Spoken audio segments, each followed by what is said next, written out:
Good morning दोस्तों, स्वागत है आपका मिलेनियर सोच के चैनल पे। आज मैं आपको एक ऐसी कहानी बताऊंगी जो कि एक समझदार चिड़िया की है। तो दोस्तों चलिए ज़्यादा समय ना लेते हुए इस कहानी को शुरू करते हैं। एक राजा था और राजा के पास एक सुंदर सा आलीशान महल था और उस महल के अंदर एक सुंदर सा बगीचा था। उस बगीचे के भीतर एक खूबसूरत सा अंगूर का पेड़ था। एक चिड़िया वहाँ आती थी और रोज़ अंगूर खा जाती थी। लेकिन दिक्कत यह थी कि चिड़िया मीठे मीठे अंगूर तो खा जाती थी और खट्टे खट्टे अंगूर नीचे गिरा देती थी। यह सिलसिला काफ़ी दिनों तक चलता रहा। इस दृश्य को बगीचे का माली रोजाना देखता था। उसने उस चिड़िया को सबक सिखाने की काफ़ी प्रयास भी की, लेकिन वह हर प्रयास में विफल रहा क्योंकि चिड़िया बहुत ही ज़्यादा समझदार थी। आखिरकार चिड़िया से परेशान होकर बगीचे का माली राजा के पास गया और राजा को बोला, महामहिम, एक निवेदन है। हमारे बगीचे में जो अंगूर की बेल लगी है उसे खतरा है।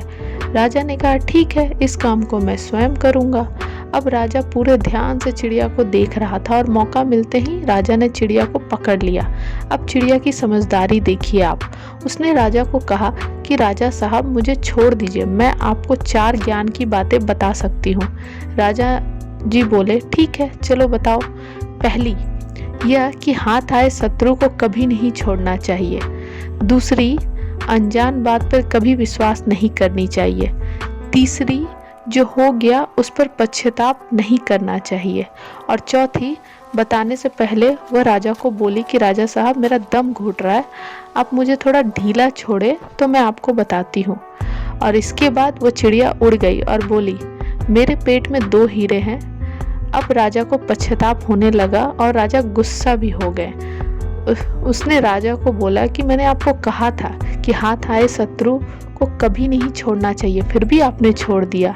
मैंने आपको कहा था कि अनजान बातों पर विश्वास भी नहीं करना चाहिए, लेकिन आपने किया कि मेरे पेट में 2 हीरे, जो कि संभव ही नहीं है।